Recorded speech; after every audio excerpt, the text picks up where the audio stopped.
So you saw that this whole product over the reactant concept at equilibrium was giving you the value of K. So at equilibrium, this was represented as the equilibrium constant. Okay. Now, what if this whole thing is not in equilibrium? So now you have an equation which is something like this, and at any situation, you just wrote down for fun the same thing that you did, the activity, you write down the mass action kind of like in the same fashion. What this becomes is Q. So if this thing is at equilibrium, we represent that value by the equilibrium constant, Kc, K equilibrium, Kp, whatever. But if that reaction is not at equilibrium and you still want to represent this, then at any particular value other than the equilibrium, this will become Q. Why this is important? We'll try and understand using the Le-Chatelier principle. Now, what I said earlier was that equilibrium behaves like an organism. Why? Because when a system is in equilibrium, it tends to inhibit any kind of change. If you want to change something in that system, that whole system will try and oppose that. Okay. Now let's assume that you are. Let's take an example of the Habers process. Okay. So Habers process is a very famous equation in which you form ammonia, right? This is an exothermic process, by the way. Exothermic means it releases heat. But now we try and see what happens when you change the concentrations of substances. Like, okay, now, so this will have the K written down as the NH3 concentrations, and you can write it down as Kp, right? So you can write this down as Kp, pressure, and I should not use these brackets because this is just the partial pressures are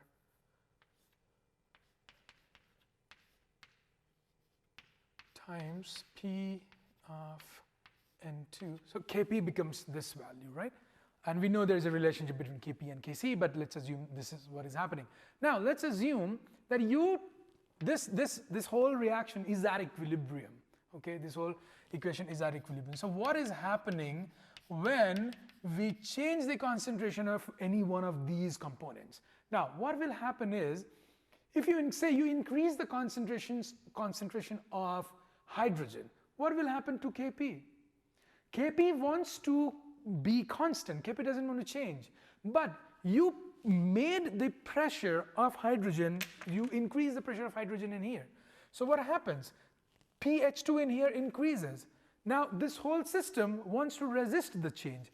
What will it do? It will try to remove the hydrogen, right? So when it tries to remove, so it will try to remove the hydrogen, and when you are removing this, you are producing this, right? So you want to keep this Kp as constant, and you increased hydrogen, so it has to increase, you have to decrease this in the thing that is in the denominator and increase this to keep this thing constant, right? So when you increase the amount of hydrogen in the system behaves in a way so as to remove the effect of that increased hydrogen. How will it do that? You consume the hydrogen that is being given to you. So what happens? It moves the reaction to forward, and only then, right? So if you increased hydrogen, how will it decrease the amount of hydrogen? It has to move forward towards the forward reaction. So the whole reaction moves forward in order to keep this Kp as constant. Similarly, the same thing happens if you increase nitrogen. If you increase the content of nitrogen in here, then it will move in the forward direction to consume this. The opposite is true for ammonia. Like if you increase ammonia in the system, now this wants to keep the Kp constant, and this has increased. So what will it do? It will get back and try and decrease the amount of ammonia. So if you increase ammonia, it will come backward. If you increase one of these reactants, it will move forward. Okay. Now, what happens if you have, what is the effect of temperature? Now, this is an exothermic reaction. Okay, this is an exothermic reaction. Now, what happens in an exothermic reaction? And in an exothermic reaction, heat is released, and that is why you have delta H negative. Heat released. So if you have a thermometer, you will see that the temperature of the thermometer is increasing, of the whole system is increasing, right?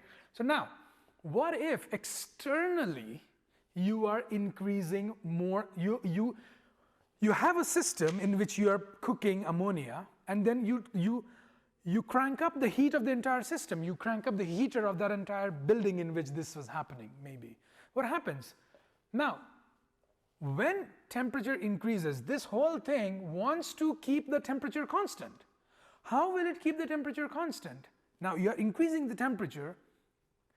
In order to keep the temperature constant, this has to move backward, right? Because if the forward reaction is exothermic, that means the backward reaction must be endothermic. This is the Laplace, the Lavoisier-Laplace law, right? So if you have exothermic in forward, it has to be endothermic in the backward reaction. There's no way out, right? So the system felt an increase in temperature. Now it wants to cool down. How will it cool down? How will it decrease the temperature? It will bring the reaction to backward. Therefore, in an exothermic reaction, if you want to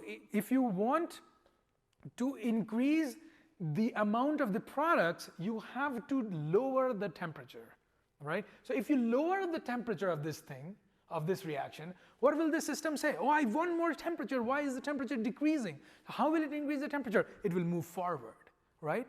So in an exothermic reaction, if you increase the temperature, the reaction comes backward. And the opposite is true for here. Like if you decrease the temperature, the reaction will go forward.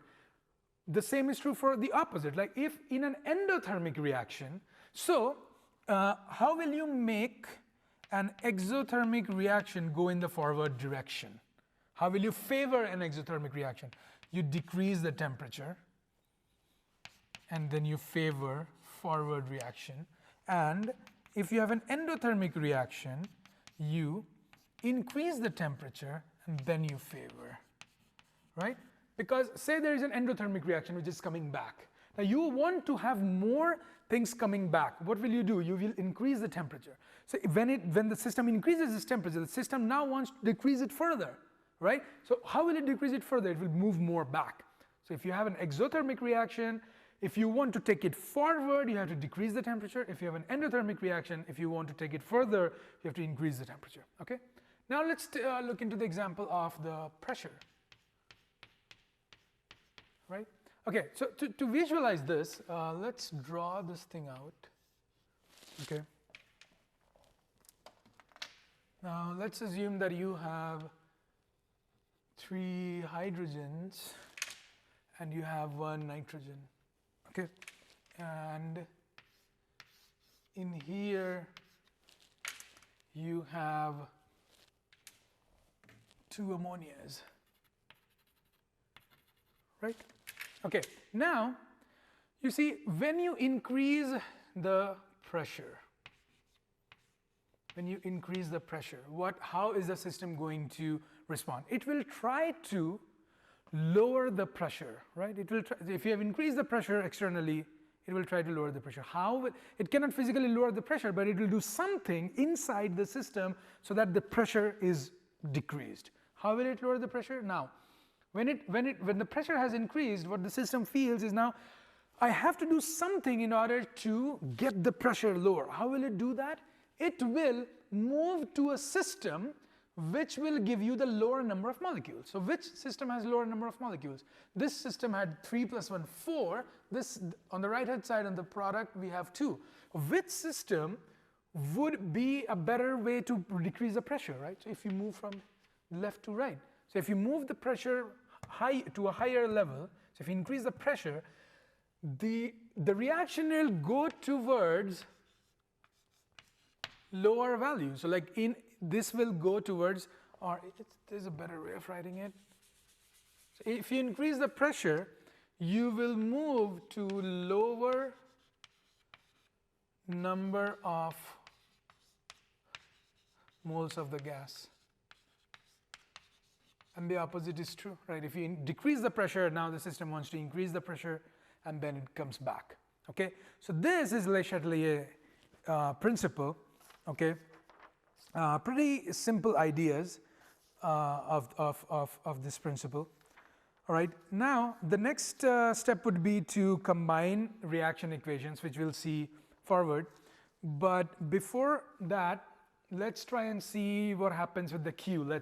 So when you have the Q at, this is called the reaction quotient.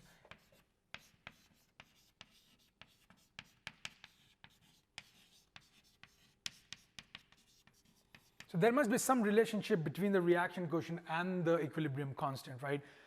Because you can write the same thing whenever there is not an equilibrium in the system. So what if Q is less than K?